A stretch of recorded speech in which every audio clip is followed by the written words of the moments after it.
This is Philosophy versus Improv, where two sages try to teach each other a thing or two, and maybe you, the audience, get something out of it as well. My name is Bill Arnett, an improv practitioner, but merely an acolyte, intern of a philosophy. My name is Mark Linsenmeyer. I'm a philosophy practitioner, but merely an Andor, a rebels of improv. I don't know. It sounded like you're spitting out Star Wars shows there. Oh, more just kind of tradesman acolyte Okay, master. Explain the joke. Explain the joke away. That always has been our special guest. Please introduce yourself and your book. Hi, yeah, I'm Lorraine Besser. I'm an actual philosopher. I teach philosophy at Middlebury College, and I have a new book out. It's called The Art of the Interesting: What We Miss in Our Pursuit of the Good Life and How to Cultivate It. And so what is your immediate question from that, Bill? What does that title tell you? So again, what we miss in pursuit of the good life? Well, I guess, there's a couple of things. Define good life. What we do in pursuit of it, is the pursuit, I guess. But I'm going to presume you probably mean just the kind of, a typical American dream, and what we do and what is the good life and what TikTok says is the good life. And I would kind of concur that we do miss a lot in pursuit of that. Yeah, and perhaps we are pursuing what society says we should pursue, rather than what maybe our heart says we should pursue. Yeah. I think all of those things are absolutely true, right? Like we get a lot of our ordinary conceptions of the good life are really informed by our culture, our society, and what we're looking out and trying to grasp from it. But one thing I do in the book is try to take our understandings of the good life to kind of a deeper level. So when I'm thinking about the good life, I'm thinking about a life full of valuable experiences. I call them like intrinsically valuable experiences that are just good for us to have. Sure. And the good life is full of those things. Love it. So we have a move on the one hand to some sort of virtue ethics, right? Or is it some sort of expanded consequentialism? Something.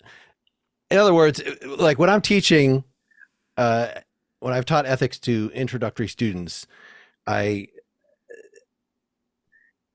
explaining the concept of what is normative, right?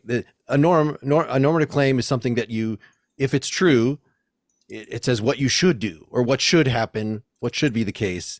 And equating that with moral goodness is not something necessarily, I mean, that just seems like definitional. That's the whole point. The whole mystery in modern ethics is how there could be normative facts in a world that science describes. Mostly it's just descriptive stuff. Okay, that is interesting to me, but should I then go toward that? And it seems like what ethical theory is trying to do is trying to boil all that down into a single path. Oh, well, you should do whatever is going to bring the most happiness to most people. You should do whatever the norms of communication imply that you should be assenting to, something like that.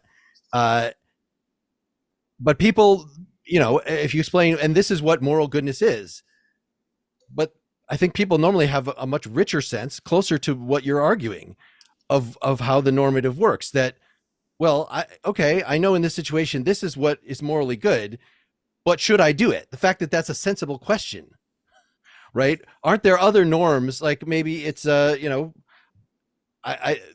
right thing to do. In other words, what society has told me to do. Always, if you find money on the ground, you should go find its proper owner or turn it in the police or something. Unless it's $20 or less. There you go. That's my joy. That's my inner. But, other values seem to come into play that people don't understand how that all channels into normativity. So I feel like you're arguing against some mainstream philosophic bent that I've been trying to sort of lay out in a confusing way. But probably can you explain what is your thesis more trouble to philosophers than it is to regular people? Partly, but there's increasing recognition amongst philosophers that there are different kinds of normativity. And so we can have moral normativity, which is like what we ought to do to be moral or to exhibit virtues. And then we have like normativity about our lives, which I understand in terms of like prudential values. So if it's a prudential value, it's like a value that's good for you. And so it's going to trigger those oughts, right? If it's good for you, you ought to do it. But it triggers a different kind of ought than that moral ought. So prudential value is all about the stuff that just benefits you. And moral value is all about the stuff that is good morally from some moral perspective. Bill, care to weigh in? Well, it's funny. I was just hearing something on the radio yesterday about, pardon me, about how often it was specifically was about memory and what things we can do to improve our memory. And science has come up with these are the 8 or 10 things that they're proven within, as much as science can, that these things help people improve their memory. But they're kind of counterintuitive and don't really make sense, so people don't do them. And it's like they do what? Well, I don't know if that doesn't really sound. Huh? Do what? I don't know. If you're going to remember something, you need to do X, Y, and Z. And they did an analogy about push-up. You'll learn to do a lot of push-ups, and rather than a gym coach might say, well, just start doing push-ups. But a person might say, oh, that's too hard. I'm going to start somewhere else. But they got me thinking about morality and whatnot, and how often we know what the right answer is. It's not like, I know I shouldn't kill people, duh. But the willpower to actually do what is right is often missing. Or I want to smoke a cigarette. I want to eat fried food.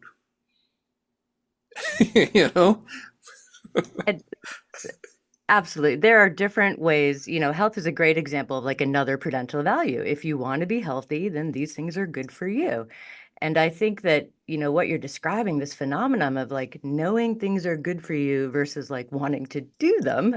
Yeah. I mean, I think one neat thing about this species of prudential value that's wrapped up in like talking about well-being and things like that is that part of what we do when we argue that something's prudentially valuable is we try to really convince you, right, that this is good for you and to show you the ways in which this is going to benefit your lives. And so when I kind of analyze prudential value, I think, right, what's good for this subject and what should she really be able to immediately kind of recognize as something that's good for you? I think that's an important test of whether it is a prudential value if people can respond to it in a certain way.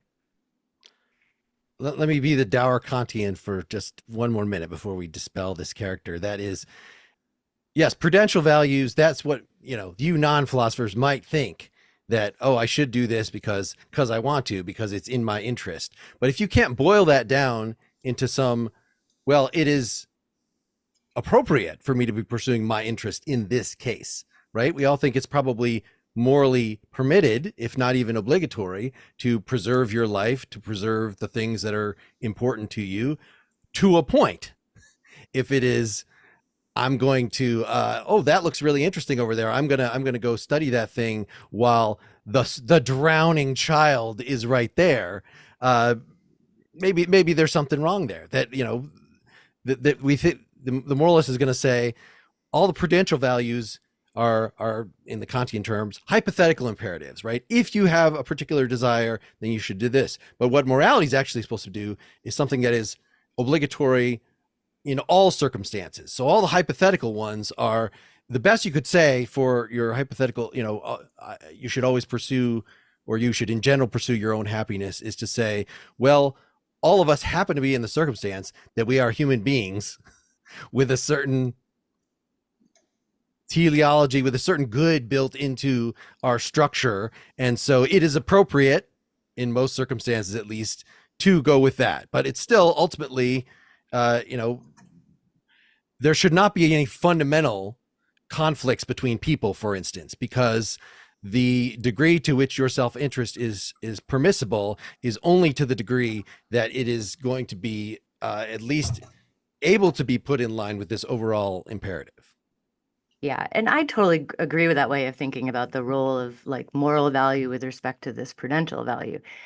I think they're different kinds of value. Like Aristotle believes they're the same, right? He thinks that we are going to, what is prudentially valuable for us is to live a life of virtue, and that's all going to combine at the end of the day into some great, robust kind of flourishing. But the way I'm understanding is a little different, right? So I'm understanding it more like kind of your approach there, whereas to say, well, within the confines of morally acceptable behavior in space, right? How can we fill that space? How can we make that really good? So I would agree that like morality should trump our good lives. I think that, particularly on the day-to-day level of experiences where you're like, all right, I can have this really interesting experience, but if I do that, then somehow I'm going to be neglecting my duties to help my friend or partner. And so I think absolutely that moral consideration ought to tamper and restrain our pursuit of the good life. But I don't see we're going to run into a lot of conflicts at the end of the day, because a good life is not necessarily like what we think of when we're thinking about self-interest, right? I think of the good life in terms of, living lives that make us happy, that make us fulfilled, that make us feel interesting. And so there's a lot of room there, right? And I don't think morality takes up all of our space. And I wouldn't agree with the conception of morality that left no room for those good things. I think that's too encompassing. But there should be room. And I think there is this space where we can think about, and the hypothetical imperative that I think would apply to my kind of way I'm framing the good life is going to be in terms of, well, if you want to live a good life, you ought to pursue valuable experiences, and valuable experiences add up and to make an overall good life. You've said valuable experiences a few times. Can we? Are there some universally valuable experiences, or are people kind of up to their own idea of what a valuable experience is? Sitting around playing video games, is that rarely a valuable experience, or are there certain contexts in which doing nothing all Saturday could be valuable? Yes, I think that so I'm talking about valuable experiences, and different experiences can kind of deliver different values, right? Sure. So the way I see it, there are three really, and I call them intrinsic because they're good for all of us, right? There's these three prudential values. There's happiness, there's like a life of meaning or purpose or achievement. And then there's this other range, which we haven't really paid a lot of attention to, which is understood in terms of the psychological richness or a life full of interesting experiences. And so I think that each of those values is good for each of us, but how we experience it through different kinds of activities. So somebody could, it's certainly possible that through playing a game, one is stimulating their minds in a way that'll make it really a rich, interesting experience. But it's also possible that, like, we're playing a game, we're zoning out, we're not paying attention to it, we're just Yeah. doing it, and that gives us nothing. But we want, It- so what it looks like for each of us is going to be different, but I think each of us needs some, at least, yeah. of all of those things. Is there a quintessential non-valuable experience? That we all fall into, or the two or three things that you could just rattle off that are like, oh yeah, that's not valuable. Yeah. So I think often we have this state of like being checked out, right? Where we describe in terms of you're going through the motions, right? When you're going through the motions, you're not really experiencing anything valuable. You're barely experiencing. And so that's, I think, the most compelling kind of zone to think about, right? These checked out experiences. But there's also stuff, a lot of experiences, and what I really try to show in my work is that a lot of experiences that we think lack value, we can actually start to enhance them. Sure. So there's a lot of, and I call them like wasted time, right? Like your commute, or sitting in the room at the doctor's office, or doing the dishes, right? These tend to be those things that we just try to get through. And Junior high school. yes, all of these different experiences that are just more like, yeah, I got to do it. I got to get through it. And you're not trying to like really thrive in those circumstances. But I think if we bring a kind of mindset to even to like the mundane, that we can Sure. make them more interesting. And that's over time, that's going to add up a lot and really benefit us.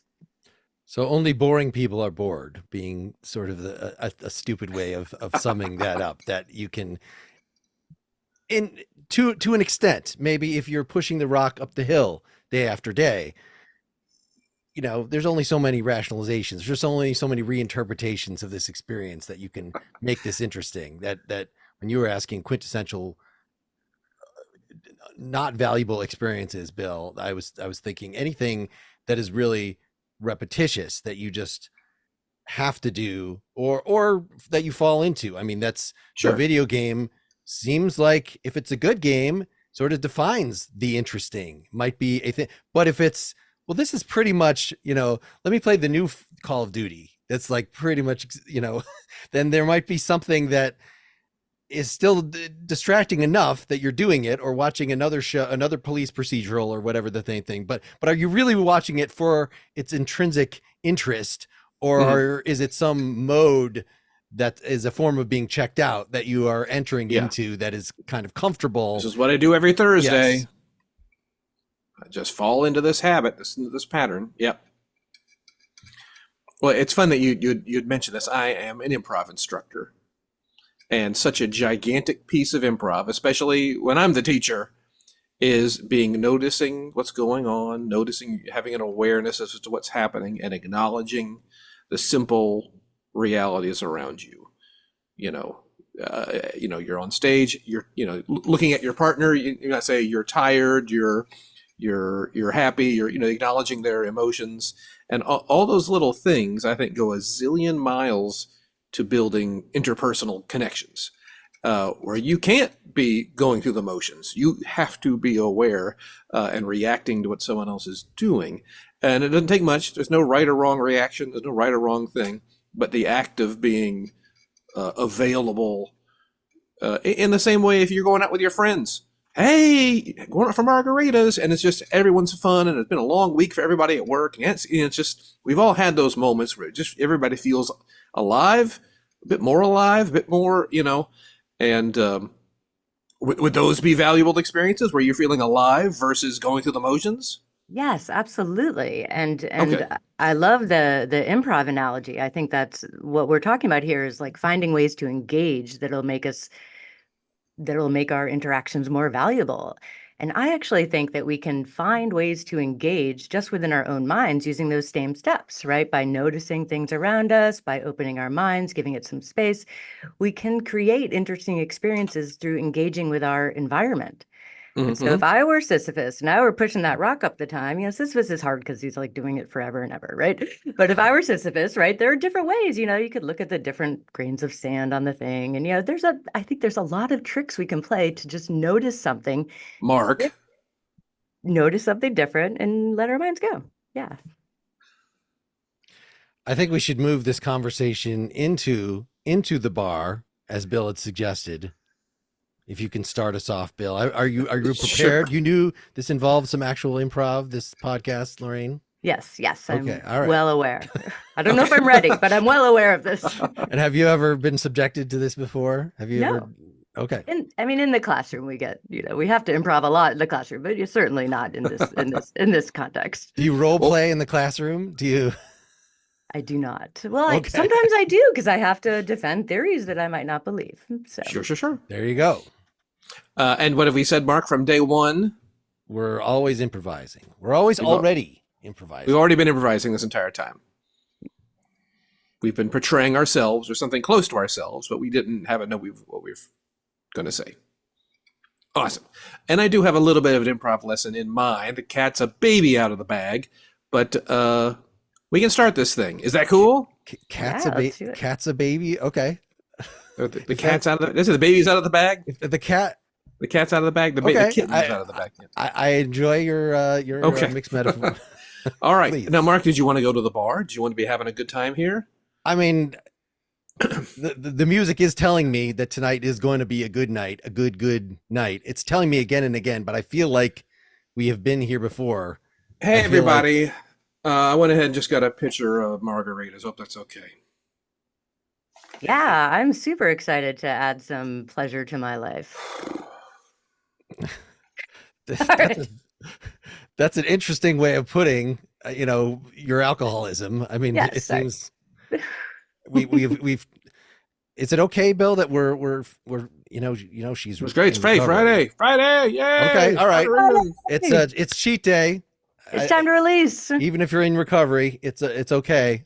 If it's just on Fridays, just promise, Sally, just Friday. I'll get you a Coke. I'm sorry. Okay, I forgot. No.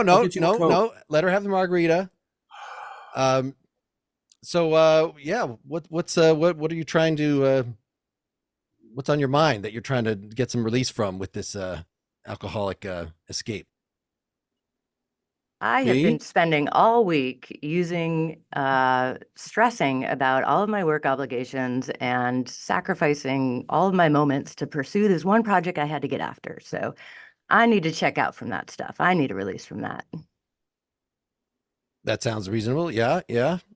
Tommy, what's your thing today? Say, Friday. It's awesome. It's party. Yeah. You don't sound very engaged or excited about that. I'm totally. I'm super excited. It's Friday. Super. He just gets like this. I know we don't usually bring you on these things, with the whole alcoholism thing, but yeah, Tommy gets I think about this time he realizes that there's nobody at home when he goes home, and so he just wants to really blot out. Ouch, Mark! Ouch. Sorry. That was cold. I'm just repeating what you said to me. I mean, is that in confidence? Yeah, but isn't it like we're in confidence? This is look. I got the brew, I got the margarita. This is confidence. We're making each other very comfortable, aren't we? Here, in our judgment-free zone. I'm here because I'm trying to escape my kids. I don't want to go home and do the dishes again or cook dinner. So I'm here. Margarita for me tonight. I would love to go home. I would love for my kids to be at home. But if you want to call Margaret, I mean, maybe Doug will pick up. I mean, I don't know if you sort of got the update. I don't know if it's not just Margaret and Doug anymore. It's like you really didn't hear this? I did. You're getting the update about my wife and her friend. Oh, well, because no. All are getting okay. So my wife's sister is friends with the really Margaret. All the hairdressers. Margaret. Yeah, but everybody down at the salon there, and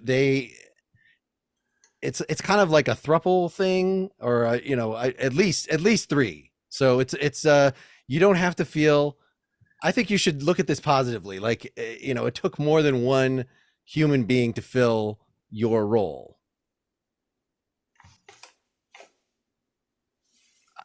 I don't know if that's going to make you feel better.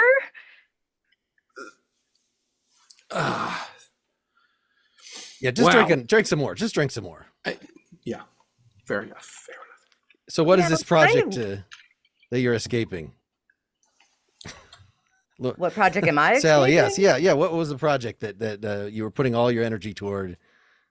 For me this week, it was taxes. Taxes suck. And there's a part in which they like engage me and stuff, but like, oh my gosh, so many numbers, so many things, and just boring. The last thing I want to do is taxes. Guess who lost 2 dependents this year? Oh, God. Yeah, I think we're talking about Sally's issue now. So I mean, yeah, it's taxes, hard to escape. There's so many new regulations every year. It's just like keeping track of all that stuff in getting, I don't know, and it just seems like the work piles up and it's just tighter. The time frames are tighter. I mean, I guess you have a little more time on your hand now, Tommy, right? Yeah. So you can work through the weekend. I did my taxes in January.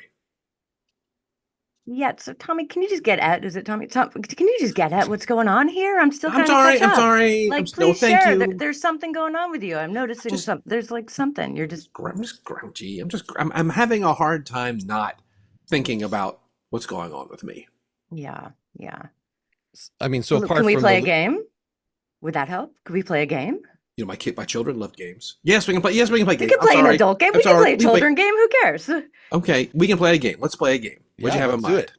All right. Well, let's look around the crowd. Let's look at that really tall guy talking to that much shorter girl. Do you think that they, what do you think they're talking about? I mean, it's kind of hack for me to think the tall guy's talking about basketball, but maybe I don't know. I don't know. But I mean, she's they look laughing like, so much. yeah, they look like they're talking about really all the how great it is at home for each of them. Okay. And how they have a loving families. Is it rude? I'm No, sorry. they I'm are sorry. not. I'm sorry. Are we being rude talking about other people? Is this rude? How is this rude? We're I was just trying to playing a make it game. We're less not rude judging. by channeling it back to you, Tommy. So Okay, fair enough. But yeah. No, they look like they're very much in love. Very much like this is going to be a long-lasting relationship. But the height difference is, I think they're going to run into problems with that. In the bedroom, I'll say it. It may be weird in the bedroom. I'll say it might be weird in the bedroom. That's really weird. Yeah, I don't know I how was they more, like kiss or hug or anything like that. yeah, I guess I was more thinking like, I mean, I guess there are advantages in terms of, who gets to use the top shelves. It's just it's like a given. I could use a tall person around me for sure. Yeah, when you got to reach stuff. I mean, what I know your wife was very, very tall, Tommy. Was that? Are you missing that you can't reach what's on the top shelves? I have a step stool. Yeah. See, you don't need. Awesome. I don't need Margaret. I don't need her. Good. So I noticed that couple. They're not. It seems like things have heated up. It seems like things are advancing. I think we're gonna see the deal being sealed. I think we're gonna see them taken off together. Maybe they'll leave. I mean, hopefully that would be part of the process. They're so excited in this way, though. I think this might be a new thing. I don't know if they're in this like long thing. I don't know that I always feel like that around my long-term partner. So look, there's more excitement. There's more excitement you can get there, Tommy. So you can, see what's out there. They look excited, and I do miss feeling excited, and I think we all miss the excitement of young romance. I get it. I mean, it looks like if you want to go try and make that a throuple, you might just want to go over there and chat with them. Right in the middle. That's not just trying to be a good wingman. I mean, I guess maybe you're not quite drunk enough to do that. Yeah, I'm sure a triplane wingman is going to be my vibe. You don't think that's a normal thing in bars to approach couples and say, "You want a third?" You don't think that's? I always think of the whole double wingman, wing people, wing team. Oh, I see. The fact that we're three. All right, yeah. I mean, in that we're all imbibing alcohol. Hmm. Yeah. What do you think we look like? What do you think we look like's going on over there? I don't think we look like we're sending cues to each other. No, I don't. I definitely not. I think they might wonder what the heck I'm doing with you guys, but who knows? I think the biz cash attire might be a bit of a giveaway that it's at least semi-professional. Yeah. Semi. And I mean, I know this is your cheat day, Sally, but you might want to try to aim it in your mouth. It's you're already your shirt is totally soaked. Okay, now that's sending a different message. I'm just saying I'm not trying to be. I'm just trying to be supportive. I'm trying to. If you're gonna help your coworker break her rehab and go off the wagon, then you should at least help them keep clean. In the physical sense, not in the substance abuse sense. That's a challenge. That would be a challenge. Should we put this out of its misery? I don't know that we're doing a good job of distracting here. We keep cycling back. So let's think of a different. That was fine. We did it. Yay. All right. So, Bill, tell us about your setup. Well, you tell me about my setup. I did something that I even hinted at earlier. You were doing the hangdog thing. Well, not just the what was that? What was it? What was different about the hangdog thing? What was I saying? You're contravening your actions with your words. That you're saying, "Hey, let's party," in a miserable way. Again, yeah. Yes. Something I had mentioned earlier, and this whole idea of like life can be more complicated. There can be more things going on. And if we just take things on face value, then our question, well, which face, with the face or the words face, there could be something different. There could be different meanings floating around, a richer experience to be had. Yeah, for sure. And one thing, a different strategy we could have used there was just to really focus in on letting you feel the stuff you're down about, right? And sharing Sure. with you, and that's just super helpful, right? That's how we connect. And so maybe we could have been a little bit more targeted on sharing in your emotions, and Yeah. it's helpful, right? That helps let them go. Something you go ahead, Mark, what you got? Well, that would have been good, but I created this since Lorraine was being accommodating. I decided I would be contrary and kind of an asshole and bring up sensitive things, and then immediately shift the focus off of you and bar you from talking about the sensitive things until I needled you again about the sensitive things. And so that was just probably not the most welcome way for a first time improver to have a scene partner who's chosen that. We've all been in that situation before, so I think it's probably comes fairly easy. Yeah. Now, Lorraine, you actually did something which I am presuming is probably a technique of noticing what's around you. You even mentioned earlier about noticing trees or noticing Sisyphus, noticing the rock or whatnot. Yeah. And I'm sure that rock may change a little bit, maybe your road perhaps as it goes up and down. Anyway, looking at other people watching. Yeah, people watching. Is that a specific technique that you mentioned, or was that just in that moment? Yeah, well, people watching is a great example of just like how you notice things, right? Like you can just pay attention to who's walking by you, even if you're not going to have a conversation with them. You can notice what they're wearing, you can just observe and see what happens in your mind. Sure. I also do though think so, like I'm a big fan of nicknames. So I feel that like when we give people nicknames, even strangers, we just like create a little bit of interest out there. And Sure. I love that. A person we see at the bus stop but have never spoken to. Totally. Yeah. You do realize this opens the door for people to people watch us. Yes. And maybe they are. Maybe That's yes. okay. And It's they have a nickname okay. for you. Oh, if we could see inside people's minds and it's like, that's my person. I'm their person. I'm their person on the train every day. Oh my gosh. I wish I knew about the nicknames people have given me when they see me regularly.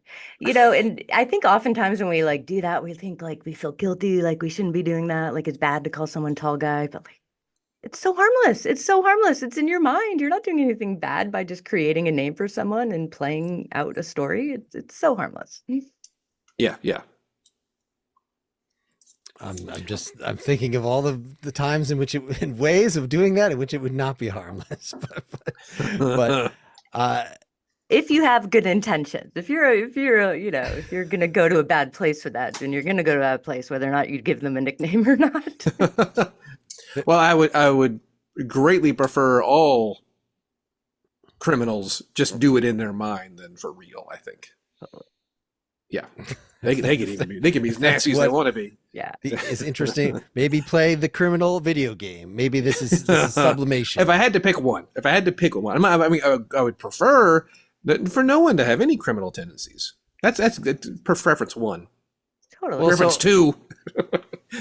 Should criminal tendencies exist, I would rather them just play it out in their minds. Yes. I liked the tack of the book in just reading the description and taking a look at it in that against people who do philosophy and against people who do improv, a very common thing is, why are you wasting your time? Why are you not doing something that is more directly helpful to other people, that has more practical applications, blah, blah, blah, as opposed to pursuing your own interest to perhaps an unhealthy degree that both of these, well, philosophy in particular, I know more about, but there's just so many little nooks and crannies that you can get further into. Do you find, you wrote a very practical book that you're like, I'm not going to disappear into moral theory, that there is some limit. Maybe just that going full on scholastic is less interesting to you than actually having something that you can show to people and teach to people and help them improve their lives. Yeah, definitely. I'm always wanting to do like practical philosophy and to try to engage in questions that matter and to show people how they matter and incorporate and not everything has to be to return this morality point, right? Not everything there's plenty of room for everything. And so there's time when we can just have an interesting experience and like play together and there's time for everything else, right? I think there's time. And we're not doing anything wrong when we do that. As long as we're fulfilling our duties in other kinds of ways and doing our thing, it's important that we sometimes just do something for fun. Would you say there's anything in popular culture right now that you think is the antithesis? Well, if you could snap your fingers and make something go away, that, well, I mean, we may have something that's nothing to do with the book, but considering the scope of your book, what would you say would be the anti-message, Yeah, like I'm all about taking control of your good life and doing things that's within your control and that you can do. And so one trend I see is, putting ourselves out there on social media through all these different ways, like trying to get other people's affirmation or depending on that somehow, or even when we thrive on that, that's like very sketchy stuff, right? It's changeable, it's all that.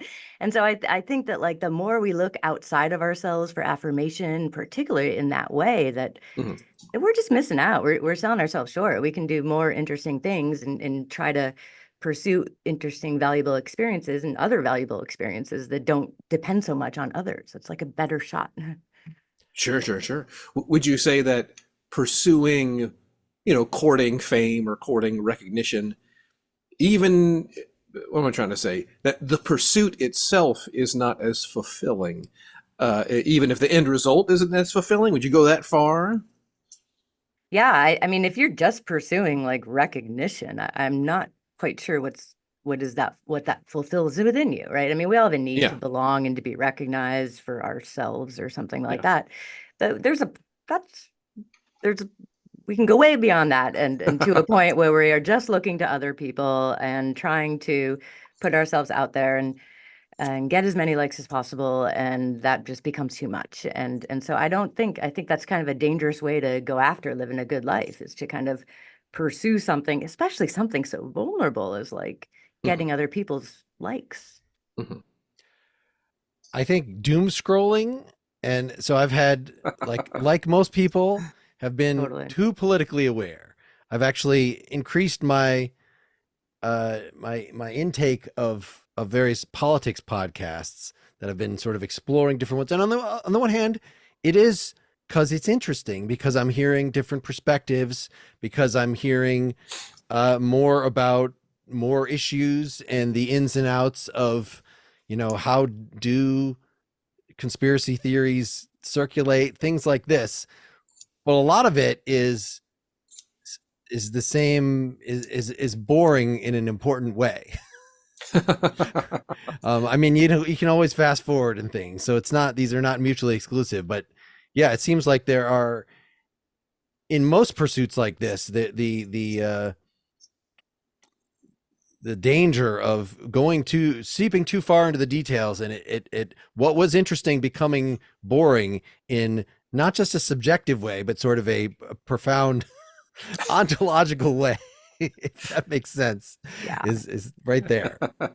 Yeah, I'm a big fan of like always kind of being aware of what you're going for, what kind of value, like are you doing this because it's interesting, and then paying attention when it stops to be, because you're right, we can easily go from even fulfilling a meaning thing or a happiness thing to just where it just stalls out and you're still doing it and you're not getting anything from it. I think we got to pay attention to like what our experiences are doing for us.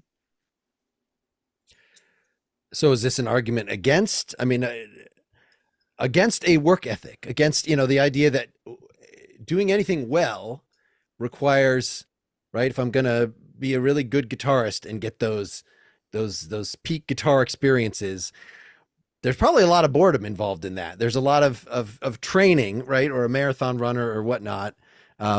So does the art of the interesting rule out some of the more challenging pursuits, or those are more ultimately, you just redefine it as, oh no, it's just as opposed to the fulfilling, I guess. How do those two I ethics mean, relate? I think if we're learning to play a guitar like as an adult without any kind of like aspirations of like going big or getting into a band or something, like that's actually just we're doing that because it's interesting. And challenge is certainly part of what makes things interesting. So I think that's like a great kind of thing. But to get to this question of like the work ethic, right? I mean, I think certainly within the US culture, we've got this kind of impression that like work ethic is important because what you can achieve and what you strive for is the most important thing you can do. And so everything else to some extent should be sacrificed to get to that end. And when we start to get to that place, I think we've gone far. And I think we know it too. Like when we come out of it, we're like, I really wasted a lot of time on this, or like my life felt really impoverished because I spent every day, all day working on this thing. So there's space for, I definitely think that achieving, finding purpose, these things are important. But I think that they have this tendency to occupy our minds and like to take over. And then everything we look at is like, all right, is this going to help me get this thing? And then we evaluate everything. And like that's can be consuming. And when we do that, like we block out our potential to have interesting experiences, right? Because it's either we see things insofar as what they'll get for us, and we don't really have this open mind to be like, all right, what thought does this trigger within me? It's just bad or good, and then we're done with it. Yeah. So how does that relate to the writing of your book? That Yeah. I was assigned a few years ago. I sort of was assigned. I made a deal with a publisher, like write this according to this format, and it seemed like very constraining. But just because I hadn't done it 12 times already, just the creation according to even if it was sort of a fill in the blank exercise, I still felt very fulfilling as a short-term event. But I can see, so many people, I did not finish my dissertation. that was something that sounds more like it becomes all consuming and it's not fun enough. Yeah. I mean, there's got to be some level of interest in something to sustain certainly a writing project or like a dissertation thing, right? So there's got to be some level of interest that gets you there. And like when I wrote this book, it was so super interesting. I mean, it was my first book for a public audience. So I got to like tell stories about my friends, my community, TV shows I like, all those kinds of things. And so that was really just like fun and interesting for me. But yeah, at certain times in my life, did it take over? Did I just like let it suck up too much time? Yeah, and I don't know, what's important for me is always like recognizing and striving to do better, right? So like, so you come out of it and you're like, gosh, yeah, I'm just that overcame my life too much. And then you can try to trigger things, So one thing I did very early on in my career as an academic was not work on weekends. And that's unusual for many academics, right? Like we let it consume us. But like, no, I need the space, even just to like lay around and watch a movie or drink wine or whatever, right? Like I need to give my mind a break and I need something else to fill it out. And I do find that's like a really helpful technique to at least preserve some kind of space, wherever that is, where you just take it off and you do something else that's not wrapped up in this achieving things. Yeah. No, I mentioned junior high school earlier because I've been doing, I do, as actors do, substitute teaching. And I've been doing a lot of middle school substitute teaching. And I've come to realize that middle school is the last time in our lives, if you go to a large public middle school, the last time in our lives where we don't get to pick who we're around in any regard. Even in high school, you start to be able to pick whether you're taking certain classes, pick your classes. Certainly in college, certainly in life, and maybe a step back depending on where you work, but you have no choice in junior high school. So I've been thinking that's actually America right there. America is junior high school. Which is horrible to think about. Everybody's horrible. But going back to this thing you mentioned earlier about this difference between academia and more day-to-day or utilitarian philosophy and whatnot, how do we? Is there a pitch that isn't? Mark went on this whole thing right at the beginning. Different kinds of morality and usefulness and all those things. Is there a pitch to get that kid in high school who's not interested in anything? to be interested in, you know what I'm saying? To like, hey, you know what? Life's happening. Say it's on the test. It's on the test. That'll really get them interesting. You must be interested in this. If you're not interested in this, you'll have no future. Yeah. Or you're going to be working down at the Mickey D's, living down by the river. Not even in a van. Yeah, not even in a van. Yeah. You know, outside of the test, I would also just say, like, you have a choice here, right? Like, I tell my college students this when they get here. I'm like, you don't have to take math if you don't want to, right? You can choose. And and just highlighting choice is gonna like encourage someone at least to like think about what lights them up, what they're passionate about, you know, and that's when we get to the place where we can really thrive, when we kind of connect that way. But whatever it takes to get someone to try to start thinking like, all right, I know I'm supposed to be doing these things, but like, what do I want to do? and what will make me, what will light me up? Well, we got to be careful with that because it could be running around the classroom. But yes, but I think you're right though, that becoming, you know, again, certainly junior high schools, kids start to get a little bit more agency, and depending on their home life and depending on them, you know, how do I deal with this increase in my own decision making, and just becoming aware of the fact that they are going to start being more and more responsible every day, whether they like it or not, kicking and screaming. They're responsible for, like, you know, the boring stuff, but they're also responsible for their lives and how they live it, and that's like, sure. I think it takes a while for us to figure that out, you know, like it's not self-evident. Yeah. For a few semesters, I taught ethics at a community college, and that was entirely accounting, computer programming, and I think business. I forget what the majors. Wow. And this was a required class for them, that they had to take this one ethics course to get through. So that was a very rare experience in philosophy, because usually people are interested, and some people, you know, okay, this isn't what they signed up for, this isn't why they're at the school, they're there for very practical reasons, but like, oh wow, I get to do this extra thing and hear about these weird ideas. But if I couldn't convince most of those adults to embrace this opportunity and don't see it as just a hoop you have to jump through, then I don't know how you would possibly impart that look, I know you're Sisyphus with your rock, but just kind of get into the rock, make the rock your thing for just a little while. You'll get through middle school so fast. This class will be over before you know it. Enjoy it while it's there. It's a hard. I was doing an improv workshop at a major university business school MBA program. And there were some classes we would teach that they was optional. They would sign up for it. And those people were always on board. But there was also the year 2 orientation session. And they had a week of just all kinds of different. They had a class about, you know, the workplace etiquette. They had a class about conflict resolution. And one thing was this improv thing. And this one kid, like within minutes of this thing starting, is, excuse me, I had a question. What are the takeaways going to be? And like, it's one of those things where it's like, I don't know what you will take away.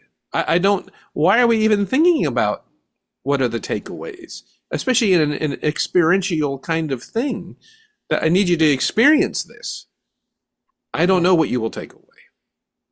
I think what both of you guys are talking about is what happens when we're required to do something, when we're in the mode of like, all right, I just got to get to this end, because then we say like, all right, what am I getting out of this? Why am I here? And we're closed off to the possibility that just like, oh, let me just open my mind to see what happens. And I think that's so true of so many of these like required things, which makes them so much harder to teach.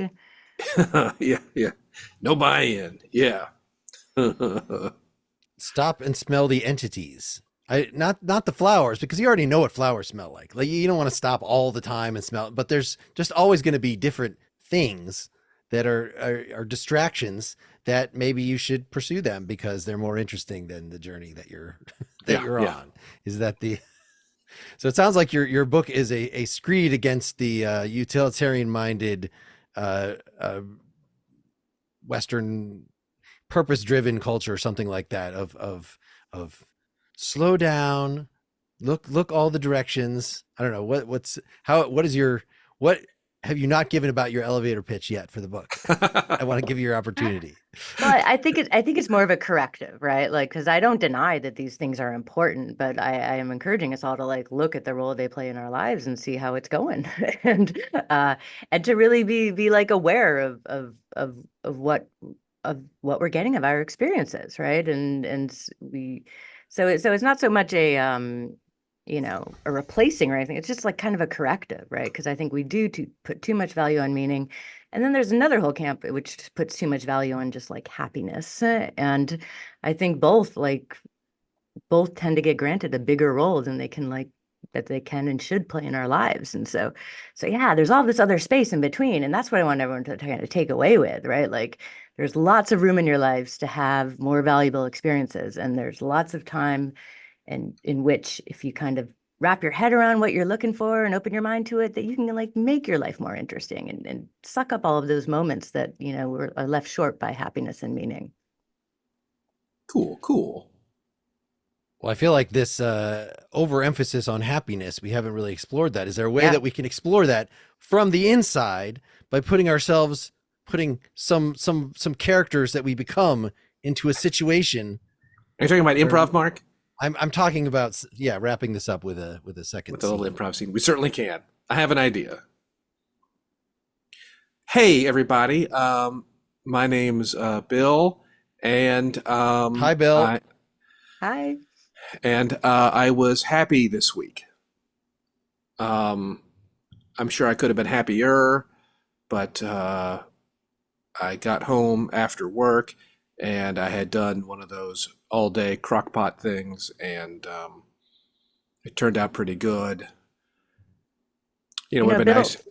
Would have been nice if I had some crusty bread to go with it, but I didn't, and I guess that kind of sucked, didn't it? I mean, that's not really. Well, I was going to say, Bill, you don't sound really happy. Why do you think that was your happy week? Why do you think that was a happy week? What is it? I don't. I just because I come here and I'm supposed to say what I was happy about, and I didn't. Maybe I wasn't happy. Maybe I wasn't happy. Was I happy? Don't judge yourself. Yeah. You're very brave for being able to tell. Maybe you're just gaining a little more self-knowledge and realizing that you're saying you are happy, but yet you're not happy. Can you just say a little more about that concept? Well, yeah. I everybody in my life said I should join a happiness 12-step.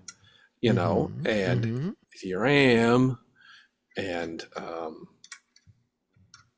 guess donuts and coffee are good. All right, that's step number one. Yeah, should be happy about that. Appreciate the donuts and coffee, and the chairs. Did you like the chairs? They're very plush. Well, they're better than just folding church basement chairs, and I yes. And I'm not smoking as much as I was, which I guess is. That's not one of the steps, so I don't care about that. But what have you made progress in the third step this week? Well, when I get on the bus, I immediately say this is going to be a good bus ride, and I immediately look for the people I see every week on the bus, every day on the bus. Mrs. No Pants, Captain 2-seat, and the Gordon's Fisherman, and I make up little stories about what they're doing today based on how they appear to be feeling. Perfect execution of the third step. Now have some more coffee and donuts. You gotta keep bulking up with the first step. To keep moving up the ladder. Did you have? I had brought my supervisor here, Lorraine. Did you have any further things to push him up the ladder? Yeah, I hear that you're following the steps, but I'm not hearing what you're getting from those things, right? Like maybe coffee and donuts, great, but like all my friends said I should join, and my wife and everybody said I should join. Yeah. So social approval, that's not till step 7. You have some other things before you seek social approval from others. When am I going to be happy?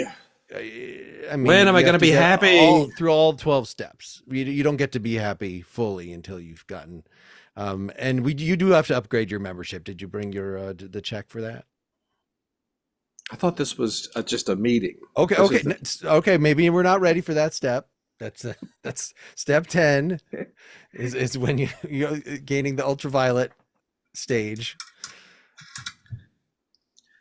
I'm curious about my courageous inventory.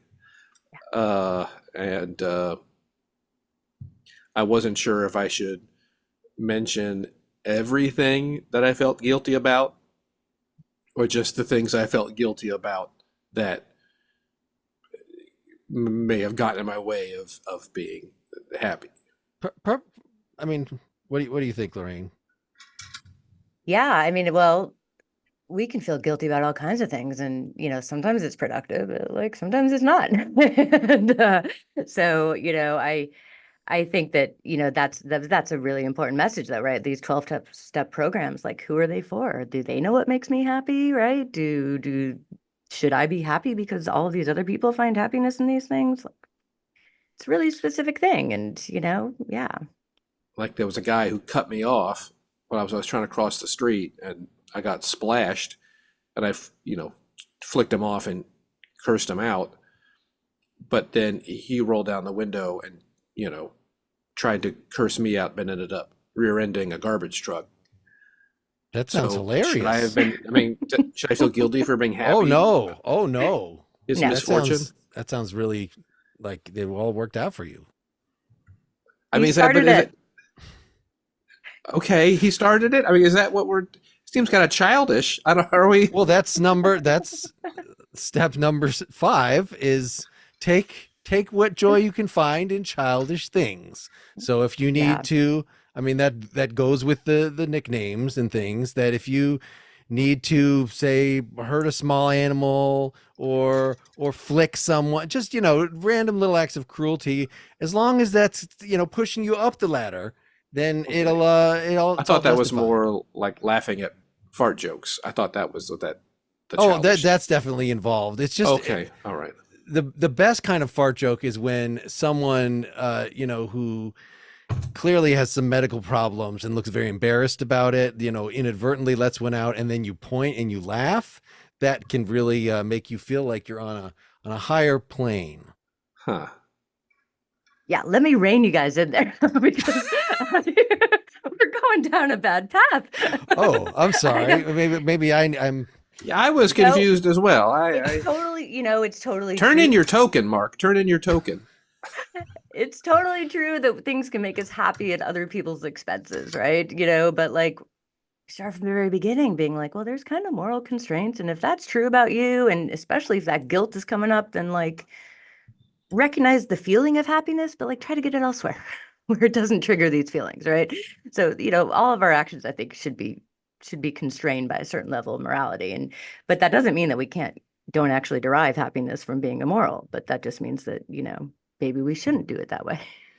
And for every immoral thing you do, you should bring it into here and confess it while I have the recording running, so that then later we can confront you about it and sort of see if you're properly contrite, if you've paid enough into the system, paying it forward, as we call it, so that you can feel like you're deserving of happiness. Because that's really step number 7, is that you will deserve happiness if you've been following the program rigorously. Okay. And I think I actually know what the best fart joke is. Give it a second. Give it a second. Oh, that no. I'm sorry. I'm marking you down for that. Yeah. Yeah. Okay. We'll stop there. There. And end on a. We haven't had many fart jokes. Did we end on that note? Really? I mean, it was either gonna just go into full on Scientology if we went any further. That was just my perfect way to end then. The way that I was going with that. Well, this was fun. Best of luck with this book. I hope it does well, and it definitely it sounds like an antidote to the things that get under my skin too, and that's always happy to hear that. Yeah. Good. Thank you. This was really fun. Cool.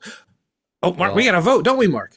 Yeah. It was the philosophy or the improv, will that produce the most profound effect on the world and on your life, Lorraine, as you've entered into this? So you, as the guest, get to be the primary decider as to which area of study, not which one of us. That's not it. It's impersonal. Was the victor in this particular public display. I'm going with the improv because there's no better way to like talk about what's interesting than to improv it and have an interesting experience while you're doing it. So going with the improv there. All right. Well, you want to dismiss You came your out of own the book? I guess your own book is less interesting than what Bill brought to the table today. All right. You came It's out of not the all gate. about philosophy. There's stories. There's interesting things in there. You came out of the gate real hard, Mark. You got real into the weeds. I was trying to bore you right up front. trying to turn people off. All right. Thank you so much. Yes, it was wonderful, and the book seems very cool. And bye, everybody. Fantastic. Awesome. Bye, everybody. Thank you. I should sell my soul. Bankrupt.